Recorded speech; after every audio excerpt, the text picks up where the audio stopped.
بسم اللہ الرحمن الرحیم۔ السلام علیکم۔ حضرت ادریس علیہ السلام کے زمانے میں انسان بہت بدعمل ہو گئے تھے۔ فرشتوں نے بارگاہ الہی میں عرض کیا کہ مولا، انسان بہت بدکار ہے اور یہ خلافت کے لائق نہیں ہے، انہیں معزول کر دیا جائے، یا کم از کم خلیفہ یہ رہے اور وزیر ہم، تاکہ ہم ان کے بگڑے کام سنبھالیں۔ رب تعالیٰ کا ارشاد ہوا کہ ان کو غصہ اور شہوت دیا گیا ہے، جس سے زیادہ گناہ کرتا ہے۔ اگر یہ چیزیں تم کو ملے تم بھی گناہ کرنے لگو۔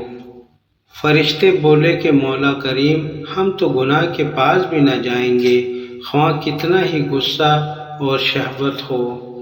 حکم ربی ہوا کہ اچھا، تم اپنی جماعت میں سے اعلیٰ درجے کے پرہیزگار فرشتے چھانٹ لو، ان کو غصہ اور شہوت دے دیتے ہیں، پھر امتحان ہو جائے گا۔ چنانچہ ہاروت اور ماروت، جو بڑے ہی عبادت گزار فرشتے تھے، انتخاب میں آ گئے۔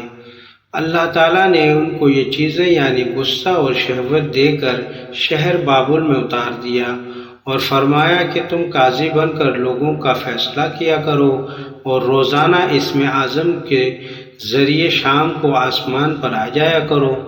یہ دونوں 1 مہینے تک ایسے ہی آتے جاتے رہے۔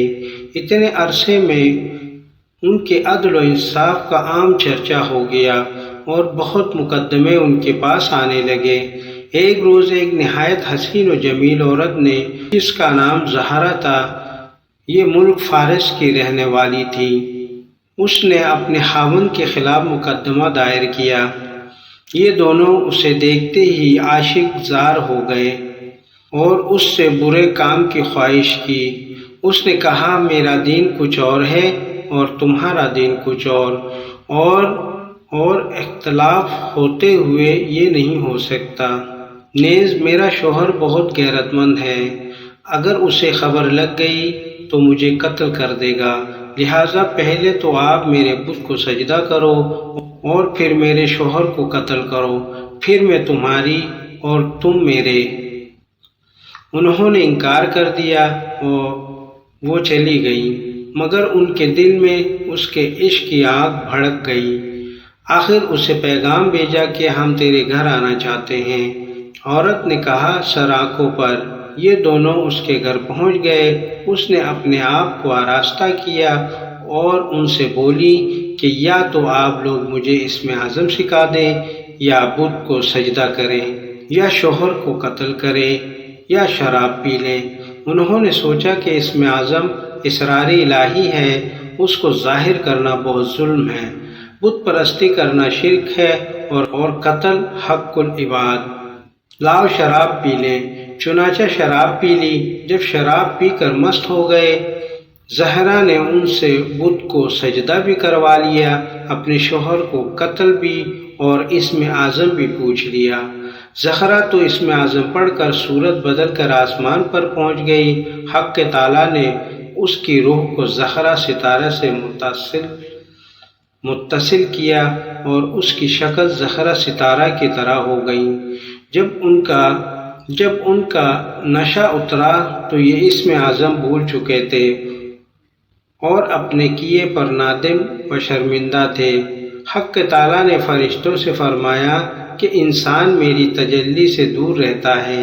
یہ دونوں شام کو حاضر بارگاہ ہوتے تھے، پھر بھی شہوت سے مغلوب ہو کر سب کچھ کر بیٹھے۔ اگر انسان سے گناہ سرزد ہو تو کیا تعجب ہے۔ تمام فرشتوں نے اپنی خطا کا اقرار کیا اور زمین والوں پر بجائے لعن طعن کرنے کے ان کے لیے دعائیں مغفرت کرنے لگے۔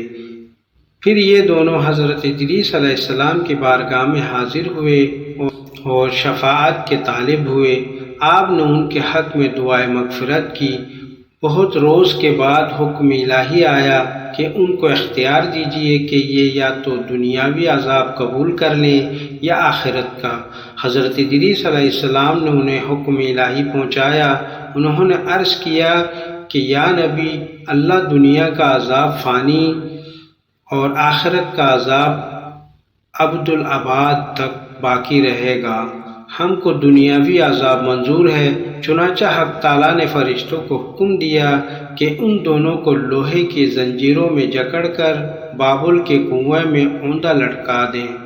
اس کنویں میں آگ بھڑک رہی ہے اور یہ لٹکے ہوئے ہیں۔